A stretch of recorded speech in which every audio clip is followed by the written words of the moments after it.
J'ai des révélations à vous partager sur le troisième volet des Gardiens et c'est plutôt intéressant. Bonjour à tous, c'est Mathéo et on se retrouve pour une toute nouvelle vidéo. En effet, James Gunn, donc le réalisateur de la trilogie Les Gardiens, a pu sur Twitter faire une FAQ et répondre aux différentes questions des internautes avec quelques révélations plutôt intéressantes à la fois sur l'histoire en elle-même mais également les coulisses du film et je vais vous résumer ce que j'ai considéré comme le plus intéressant, notamment une question à laquelle il a pu enfin en répondre. Y a-t-il une raison pour laquelle Quill n'avait pas son casque dans le troisième volet? C'est vrai que dans le premier film des Gardiens principalement, le casque de Peter c'est un élément important du personnage de Star-Lord. Sauf que dans ce troisième volet, à aucun moment il n'apparaît. Alors évidemment, je pense que si vraiment il tenait à le faire apparaître dans le film, il aurait trouvé une solution.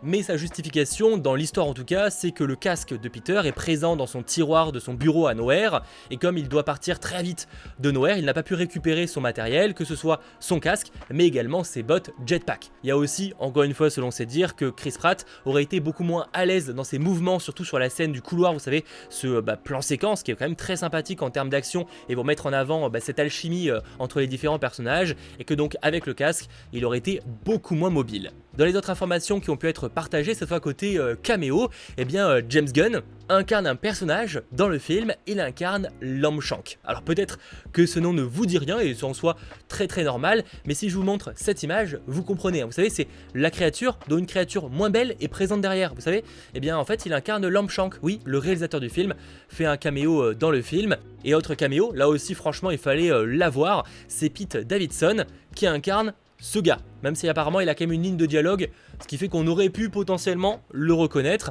Il incarne donc le personnage apparemment nommé Flectic. Évidemment, c'est qu'un petit échantillon des nombreux caméos qui sont présents dans le film, même si dans ce cas-là, c'est quand même des caméos beaucoup plus discrets. Honnêtement, sans le savoir, je serais complètement passé à côté. Bon, pour en revenir côté histoire, une question qui a été posée, est-ce que le grand-père de Peter Quill, mais c'est aussi valable pour la Terre, je crois que quelqu'un avait aussi posé cette question-là, est-ce qu'ils sont au courant des aventures de Peter et des Gardiens de la Galaxie?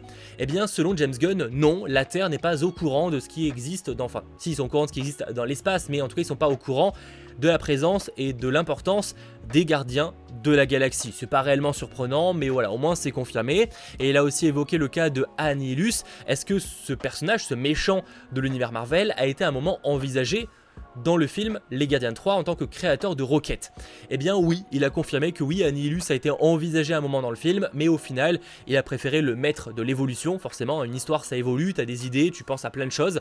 Au final, il a préféré le maître de l'évolution. Alors est-ce un bon ou un mauvais choix? J'ai envie de vous dire dans le cas là que vu le résultat du film, c'était plutôt un bon choix puisque le maître de l'univers est très réussi. Après Annihilus, j'ai hâte de le voir prochainement, pourquoi pas, dans le Marvel Cinematic Universe. Et autre révélation très intéressante que d'ailleurs je vous ai partagé dans 100% Marvel, c'est par rapport à la première phrase de Groot qui est autre chose que « je s'appelle Groot ».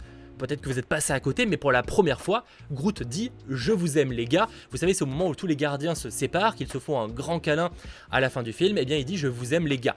Pourquoi il dit ça? C'est beaucoup plus symbolique que ce qu'on pourrait penser. Déjà depuis le tout début des Gardiens, personne, en tout cas du grand public, ne comprend ce que dit Groot. Des fois on comprend un peu l'intonation et on comprend par rapport à l'interaction qu'il a avec les autres personnages ce qu'il voulait plus ou moins laisser entendre, mais sinon on ne comprend jamais ce qu'il dit. Et c'est aussi le cas du personnage de Gamora dans ce film, qui n'a aucune affinité avec Groot et qui donc tout le long du film ne comprend pas ce qu'ils se disent entre eux. Mais à la fin, ça change. Gamora commence à comprendre Groot. Et ça, c'est une grosse symbolique. Ça veut dire qu'en fait, Gamora s'intègre dans cette famille d'une certaine manière, même si elle le refuse, ce qui fait qu'elle peut le comprendre. Vous voyez peut-être où je veux en venir. Si à la fin, nous, on entend « Je vous aime les gars », en tout cas, dans l'état d'esprit de James Gunn, on comprend Groot parce qu'on est beaucoup plus proche d'eux et on est surtout, finalement, d'une certaine manière, proche de cette famille et proche des Gardiens. Alors, si on revoit Groot à l'avenir, ça peut être un peu plus compliqué, ça on en reparlera en temps voulu si ça doit arriver, mais dans ce cas-là, je trouve que la symbolique est extrêmement belle. Dans les autres choses qui ont pu être partagées par James Gunn, cette fois un peu plus en coulisses, avez-vous choisi la nouvelle équipe ou était-ce le studio? C'est vrai qu'on peut se poser la question, peut-être que vous avez vu la première scène post-crédit, je l'espère en tout cas. D'ailleurs une grosse vidéo sur la chaîne est disponible avec plein d'informations et d'analyses par rapport à ça. Mais donc par rapport à cette nouvelle équipe des Gardiens qui est teasée à la fin, est-ce que c'est un choix de James Gunn ou est-ce qu'à l'inverse, c'est le studio qui a dit on veut tel ou tel personnage pour cette future équipe qu'on va réutiliser? James Gunn confirme que c'est lui à 100% à première vue qui a eu l'idée des personnages qu'on retrouve dans cette équipe des Gardiens.